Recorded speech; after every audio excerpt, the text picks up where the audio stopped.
Retro racing reports from Riverside International Raceway. It's the Times Grand Prix for sports cars. This is October 15 and 16, 1960. Story by Pat Ray. In the short space of 3 years, the Times Mirror Company's Grand Prix has grown from an interesting experiment into one of the leading road race attractions in the world. When the Times Mirror Company first decided to sponsor a professional sports car race, nobody was quite sure what would happen. Although newspapers in Europe had sponsored major races, it had never been tried in the U.S. Another factor was that there were no professional sports car drivers in the U.S. Until then, all sports car racing had been conducted on a strict amateur basis. Would they support professional racing? Nevertheless, it was decided to give it a try, and the race was announced. The problem of drivers and cars was partially solved when the California Sports Car Club, the largest independent group in the nation, decided to relax its amateur rules and allow its cars and drivers to compete. This assured a field which included most of the local drivers, plus a few from the United States Auto Club, along with several Americans such as Phil Hill and Carroll Shelby, who were competing in Europe. After much struggling, a field of nearly 50 cars was rounded up for the first race, including several from Europe. Before a crowd of 72,000 who turned out despite heat of over 100 degrees, Chuck Dye and Phil staged a brilliant duel until Hill was forced out with mechanical problems. Dye went on to post the first Grand Prix triumph in the All-American Scarab. The surprising success of the initial race immediately sparked interest in the rest of this country and in Europe, with the result that professional road racing in America began to grow. An indication of the growth of the sport can be gained from a look at the record field of 86 cars and drivers, including the best from all over the world that will vie in this year's race. Although there are now many such events around the country each year, the granddaddy of them all is still the biggest and the best. Drivers to watch. Jack Brabham, the Australian, famed on the Formula One tracks of the world for his bold, broad-sliding tactics, has clinched a world championship for the second year in a row. He recorded a 145-mile-per-hour lap at Indy last week in his Formula One Cooper. Sterling Moss. Sterling has ranked with the world's top 10 drivers for a decade. Injured in the Belgian Grand Prix, he left a hospital bed to give the Lotus 19 Monte Carlo its maiden race win at Sweden this summer. He also won the 1960 Tourist Trophy, the Gran Turismo. Phil Hill. The defending champion is a member of the Ferrari factory team. This year, he won the Italian Grand Prix at Monza, averaging 132.04 miles per hour over the 500-kilometer course. Did you catch that? Miles per hour on a kilometer course. There we go. Hey, Phil was one of the early sports car racing stars in Southern California. Dan Gurney, popular Riverside driver, invaded Europe last year and was an overnight sensation. In mid-season, he earned a berth on the Ferrari factory Formula One team. This year, driving for British Racing Motors, Gurney has had a series of bad breaks. Carroll Shelby, a tall Texan, can sew up the 1960 USAC title with a victory today. He leads with 610 points to 460 for his old friend Jim Hall of Dallas. Shelby's first European campaign was in 1954, and his busiest was last year when he raced on 42 weekends. Richie Ginther, another Southlander. Richie is a teammate of Phil Hill with Ferrari. Ginther and Hill staged a hub-to-hub duel in the 1959 Times Mirror race we still all talk about. Ginther and Hill shared in the Monza Formula One victory last September 4th. Joachim Bonjar. The crown prince of Europe's tracks has made Porsche a name to be reckoned with in Formula and sports car racing. He teamed with Wolfgang von Trips to win the mountainous 620-mile Targa Florio in Palermo, Sicily last May. And this year, he's won the Modena Grand Prix and the Grand Prix of Germany. Briggs Cunningham, an international sportsman whose greatest achievement was the America's Cup yachting victory in 1957. He's a faithful patron of Jaguar machinery. He brings to Riverside the new competition Jaguar that is rumored to be the prototype of the long-awaited E model. Briggs will drive a 2-liter Type 60 birdcage today. Story by Betty Schutz. Sports Car Club of America, the largest organization of its kind in the United States, will play an integral part in this weekend's Times Mirror Grand Prix for sports cars.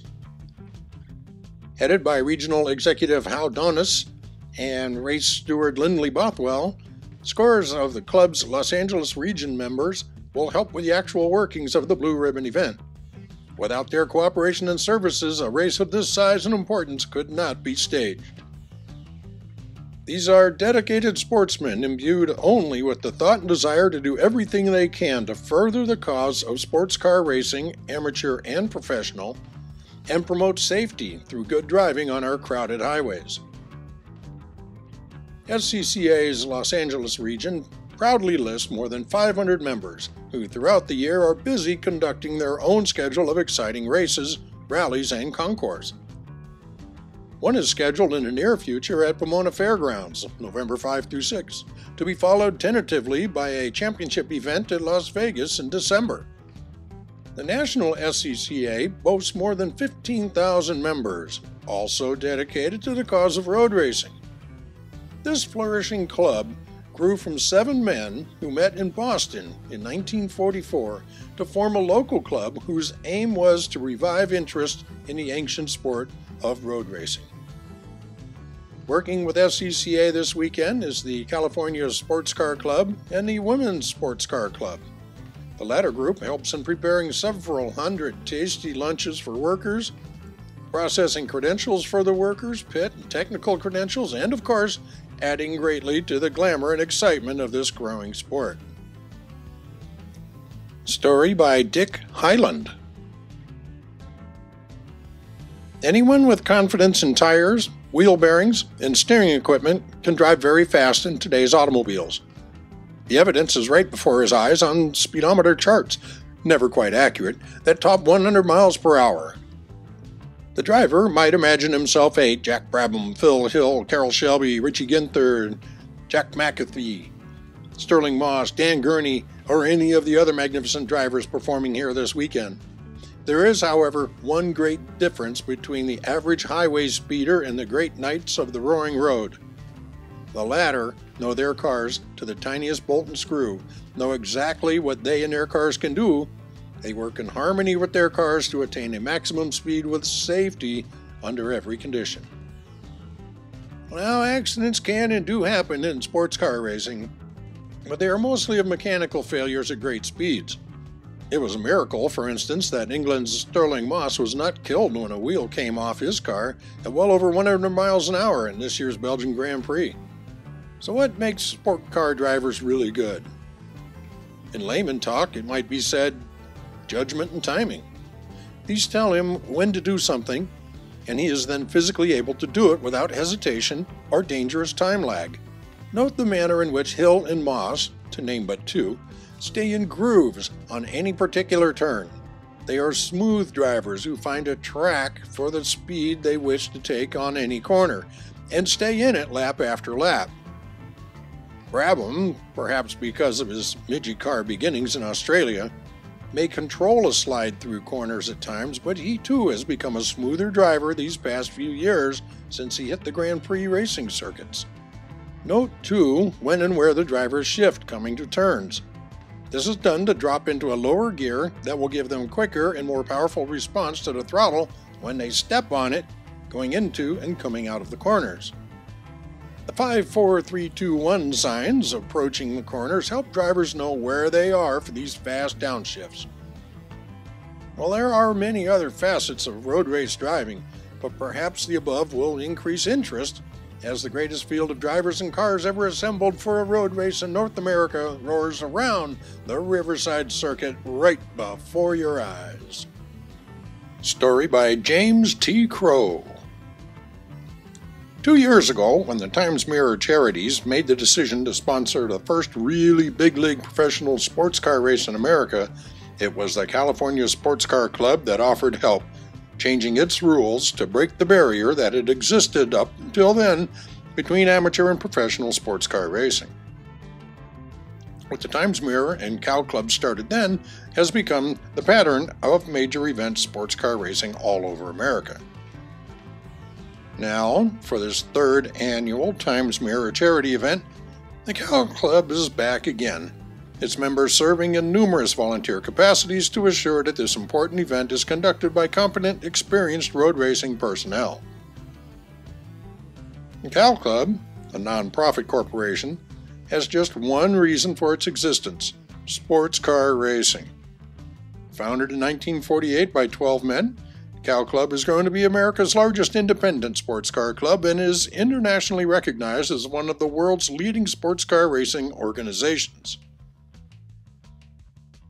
It was the Cal Club that sponsored the first post-war sports car race in the West, the first to sponsor an endurance race, the first to maintain a full-time office, the first to offer driver insurance, the first to use round-the-course communication, and the first to classify production cars by displacement.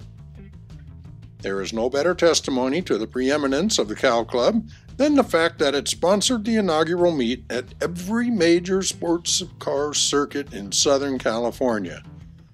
That includes Palm Springs, Paramount Ranch, Pomona, Torrey Pines, Santa Barbara, Marchbanks, yes, even here at Riverside International Raceway.